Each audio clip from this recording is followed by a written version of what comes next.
رسول پاک علیہ الصلاۃ والسلام کا حق ہے آپ صلی اللہ علیہ وسلم پر درود بھیجا جائے، کثرت سے اس کا اہتمام کیا جائے۔ حضرت امام شافعی رحمۃ اللہ علیہ انتقال ہوا، کسی نے حضرت امام شافعی رحمۃ اللہ علیہ کو دیکھا خواب کے اندر، پوچھا کہ اللہ نے آپ کے ساتھ کیا معاملہ کیا؟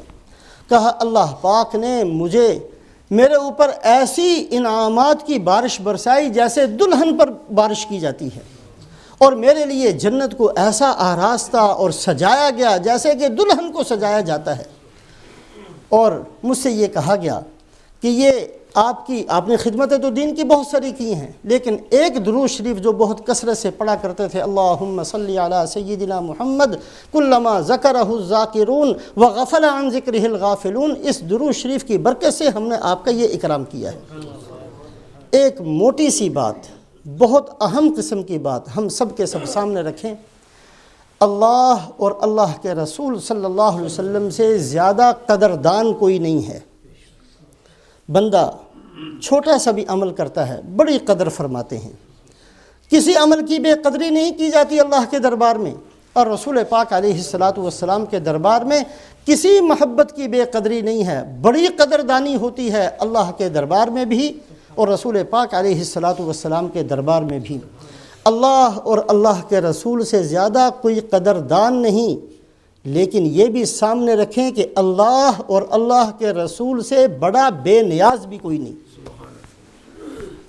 بے نیاز بھی کوئی نہیں، محتاج نہیں ہے ہمارے، نہ اللہ کو ہماری ضرورت نہ اللہ کے نبی کو ہماری ضرورت۔ اللہ پاک اسی کی قدر کرتے ہیں جو اللہ کی طرف چلتا ہے، جو منہ موڑ لے اللہ اس کی طرف نہیں دیکھتے۔ من اعرض عن ذکری فإن له معیشۃ ضنکا، منہ موڑو گے تو اللہ فرماتے جاؤ پھر دھکے کھاؤ، پھر ہم بھی تمہاری زندگی تنگ کر دیں گے۔ ایک قدم آتا ہے اللہ دو قدم چلتے ہیں۔ من اتانی یمشی اتیتہ ہرولۃ، یہ قدردانی ہے، چل کر آؤ گے دوڑ کر متوجہ ہوں گا۔ لیکن بے نیازی بھی ایسی ہے کہ ایک عمل کیا اور اس کے 99 حصے اللہ کے لیے، ایک حصہ کسی اور کے لیے، اللہ کہتے ہیں میں نے 99 بھی نہیں لینے۔ بے نیازی ایسی ہے۔ رسول پاک علیہ الصلاۃ والسلام سے زیادہ قدردان بھی کوئی نہیں اور آپ سے بڑا بے نیاز بھی کوئی نہیں۔ یہ ہم جو چاہیں کرتے رہیں اور آپ ہمیں گلے سے لگاتے رہیں، یہ تصور نکال دیں دماغ سے۔ حضرت علامہ جلال الدین سیوطی رحمۃ اللہ علیہ مفسر ہیں، قرآن کی تفسیر لکھی ہے، مدارس کے اندر پڑھائی جاتی ہے، جلالین شریف بڑی مشہور کتاب ہے، 15 سپارے ان کے استاد نے لکھے، پھر ان کا انتقال ہو گیا، اسی طرح سے شاگرد نے علامہ جلال الدین محلی استاد کا نام تھا، انہوں نے 15 سپارے لکھے، پھر انتقال ہوا تو علامہ جلال الدین سیوطی نے اس کو مکمل کیا، جلالین شریف بڑی مشہور کتاب۔ اس کے علاوہ بھی بہت ساری کتابیں ہیں علامہ جلال الدین سیوطی رحمۃ اللہ علیہ۔ ایک آدمی ان کے پاس آیا، آ کر کہنے لگا کہ جی آپ بڑے آدمی ہیں، بڑے آپ کی شہرت ہے، آپ میرے ساتھ بادشاہ کے دربار میں چلے جائیں۔ بعض لوگوں کو ہوتی ہے کسی کو لے کر جائیں تاکہ بادشاہ سمجھے بھی یہ بھی کوئی بڑا آدمی ہے، کوئی اپنا کام نکلوانا ہوگا، کہ جی بادشاہ کے دربار میں اتنا سا میرا کام کر دیں کہ میرے ساتھ چلے جائیں۔ اس کا ہاتھ پکڑ کر علامہ سیوطی رحمۃ اللہ علیہ فرمانے لگے کہ دیکھو مجھے 75 دفعہ آپ صلی اللہ علیہ وسلم کی زیارت ہو چکی ہے، اور میرا معمول یہ ہے کہ جب میں کہیں پھنس جاتا ہوں کسی بات میں اور مجھے سمجھ میں نہیں آتی تو آپ صلی اللہ علیہ وسلم آ کر پوری میری رہنمائی فرما دیتے ہیں۔ میں تیرا ایسا فضول سا کام کر کے اپنی اس نعمت کو ضائع نہیں کرنا چاہتا۔ جانتے ہیں کہ بے نیازی بھی وہاں بہت ہے، وہاں قدردانی بھی بہت ہے، بے نیازی بھی بہت ہے۔ جو ہاتھ چھڑائے گا اس کا ہاتھ چھوڑ دیا جائے گا، جو منہ پھیرے گا اس کی طرف سے اعراض کر دیا جائے گا، جو دوسرے راستوں پر چلے گا اس کو چھوڑ دیا جاتا ہے۔ بے نیازی بھی بہت ہے۔ اللہ پاک اور اللہ کے رسول حضرت محمد صلی اللہ علیہ وسلم قدردان بھی بہت ہیں، بے نیاز بھی بہت ہیں۔ ہندوستان کے اندر جلال آباد ایک شہر ہے، ہمارے بزرگوں میں سے حاجی امداد اللہ مہاجر مکی رحمۃ اللہ علیہ کے استادوں میں سے ایک استاد تھے، قلندر کے نام سے مشہور تھے، نام قلندر تھا یا ویسے مشہور تھے۔ یہ صاحب حضوری ان افراد کو کہا جاتا ہے جن کو ہر روز آپ صلی اللہ علیہ وسلم کی زیارت نصیب ہوتی ہے۔ کچھ بزرگ ایسے بھی گزرے ہیں، صاحب حضوری تھے، حج کے لیے تشریف لے گئے۔ اس زمانے کے اندر گاڑیاں تو تھی نہیں، اونٹوں پر سفر کرتے تھے۔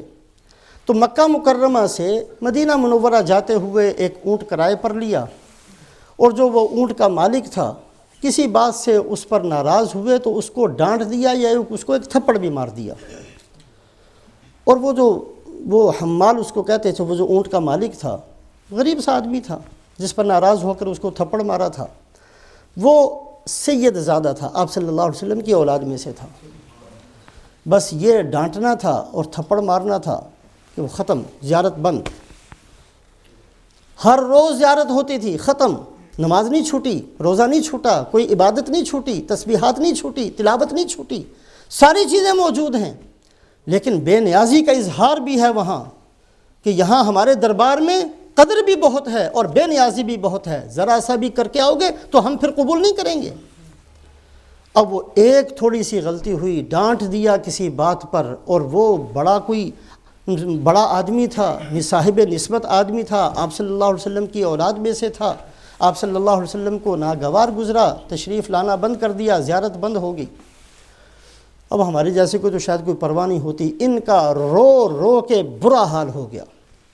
انہوں نے مدینہ منورہ جا کر بڑی توبہ کی، بڑا استغفار کیا، ایک ایک کی خدمت میں بار بار کہ جی میری جو بھی غلطی ہے میں معاف کرتا ہوں۔ اس جو اونٹ والا تھا اس سے تو اسی وقت معافی مانگ لی اور اس کو راضی بھی کر دیا، اور پتہ نہیں کتنے سال یا کتنے مہینے لگے، پھر کہیں جا کر ان کو دوبارہ زیارت شروع ہوئی۔ اللہ اور اللہ کے رسول صلی اللہ علیہ وسلم قدردان بہت بڑے ہیں، کوئی ان سے بڑا قدردان نہیں ہے۔